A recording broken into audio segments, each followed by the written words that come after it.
گلی نو بھی شانہ مل جاون گیا ابو جہل نے ویکھیا جنگ چڑھن والا ہے ویکھ کے تے آوا مصطفیٰ نال کی بنیا ہے حضرات ابو جہل اپنے گھروں نکلیا اس رستے تے گزریا انہوں پتہ نہیں چلیا کہ جڑا میں کھڈا کھو دیا سی وہ اس مقام تے ہے خود وہ دے وچ گر گیا جی نہیں گریا ہے شرارتی بچیاں نے پتھر مارنے شروع کر دیتے جی میں پتھر وجدے نے سر دے وچ ابو جہل پکار کے کہندا ہے اوے بچیوں میں او بچیوں میں ابو جہل جدو کہندا ہے میں بچیاں نو پتہ سی سانو آکھیا گیا ہے جدو آکھے میں پتھر ہور مارنے نے بچے ہور مارنے نے حتیٰ کہ صبح طلوع ہو گئی صبح روشن ہو گئی نماز فجر ادا ہو گئی ابو جہل کھڈے دے وچ کتھے دی کھڈے دے وچ ابو جہل ہے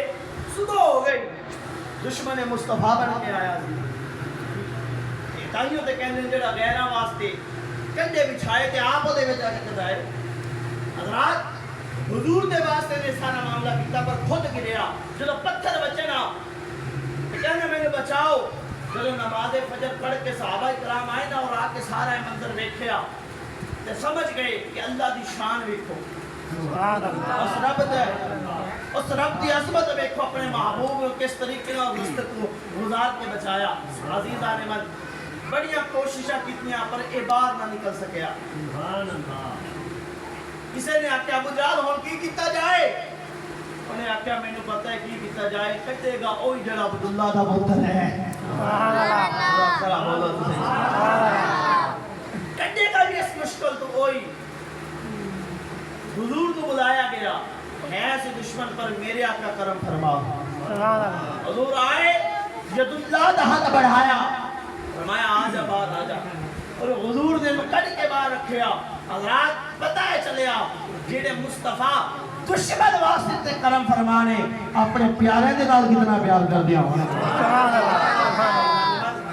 جبال نبی و بارگاہ ورفعنا لک ذکرک اے محبوب اسد تیری خاطر تیرے ذکر کو بلند فرما چھوڑیا عزیزان من ہمیں کتنا بلند فرمایا اذا ذکرت معی محبوبہ جتھے جتھے میرا ذکر ہوئے گا اتھے اتھے تیرا ذکر ہوئے گا یعنی ہمیں درختہ دے پتیاں دے اتے نام خدا ہے نام مصطفیٰ ہے ہمیں عرش تے پایا دے اتے جتھے لا الہ الا اللہ لکھے آئے نال محمد رسول اللہ بھی لکھے آئے ہمیں محبوب جنت کے دروازے تے جتے نام خدا ہے نال نام مصطفیٰ بھی ہے نورا دی پشانی تے جتے اسم خدا ہے نال اسم مصطفیٰ بھی ہے ہمیں محبوب گل مقدی مقائیے ہمیں محبوب گلے ہے جتے جتے میں خدا دی خدائی ہے اتے اتے تجھ مصطفیٰ دی مصطفیٰ سبحان اللہ میرے مصطفیٰ کریم صلی اللہ علیہ وسلم آپ نشان اتنی براؤل برا ہے حضور کی بارگاہ جدو بھی کوئی آیا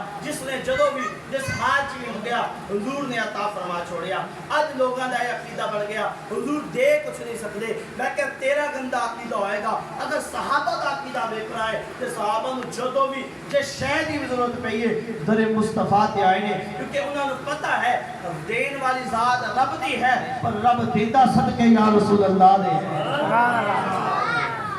عزیزان من حدیث اٹھا کے بے کو سیاسی تھا حضرت ابو قتادہ رضی اللہ تعالی عنہ اے او صحابی رسول صلی جنہوں اللہ نے شان عطا فرمائی میدان جنگ دے وچ اگر دشمن وار کر رہا ہوندا حالی او دے ہاتھ تے تیر دا نشانہ او دے ہاتھ تے تیر ہوندا آپ انہوں ویک کے دس دیں دے تیر اندر انہوں ویک کے دس دیں دے کہ انہیں آ کے بازو تے لگنا ہے ہاتھ تے لگنا ہے کان تے لگنا ہے سینے تے لگنا ہے یا اخ تے آ کے لگنا ہے کیڑی جگہ تے آ کے یہ نشانہ انہیں بنایا ہے اللہ نے اے آپ کو شان عطا فرمائی حضور صلی اللہ علیہ وسلم ایک جنگ دے موقع تے غزوہ ہے حضور پاک بھی شریک نے لڑدیاں کافرہ نے حضور دی طرف جدو نشانہ بنایا حضور دی طرف حملہ کرنے کا ارادہ کیتا ایک صحابی آواز دے کے کہنے نے یا قتادہ اے قتادہ جا حضور دی طرف عبادت فرما حضرت ابو قتادہ حضور دی طرف آئے اور آ کے سامنے کھڑے ہو گئے تیر آیا آپ دی اکھ مبارک سے لگیا اور آپ دی دیلا مبارک نکل گیا آپ نے انہوں ہاتھ دے وچ رکھیا کتے رکھیا ہاتھ دے وچ رکھیا پھر جنگ لڑتے رہے اللہ نے فتح کامیابی عطا فرمائی حضور دی بارگاہ چاہے اور آ کے عرض کرنے لجپالو اے اکھ نکل گئی ہے لوگ کی کہنے لگے نبی دے کچھ نہیں سکتا اکھ نکلی ہے کرم فرماؤ سونیا حضور نے بھی یہ نہیں فرمایا کوئی آئی اسپیشلسٹ ڈھونڈ او دے کل جا نہیں بلکہ حضور نے پکڑی اپنا لعاب دہن لگایا یعنی حضور نے دسیا جتنیاں ڈگریاں قیامت تک لوگ لے کے سائنسدان اور جتنے بھی ڈاکٹر حضرات بنن گے انہوں نے پتہ لگ جانا چاہیے ہے تھوڑیاں جتنیاں بھی ڈگریاں ہون اللہ نے میرے لعاب وچ ساریاں شفاواں رکھ چھوڑیاں حضور نے لعاب دہن لگایا اکھ رکھی اس جگہ تے مقام تے اکھ امیدیوں میں روشن حضرت ابو قتادہ فرما دے نے اس اکھ تو میں نظر بھی زیادہ آوے صحیح نظر آوے نظر خراب بھی نہیں ہوئی وجہ کیا ہے ہمیں ایک اکھ ملی سی ماں پیو دے وسیلے نال سبحان اللہ اس وسیلے نال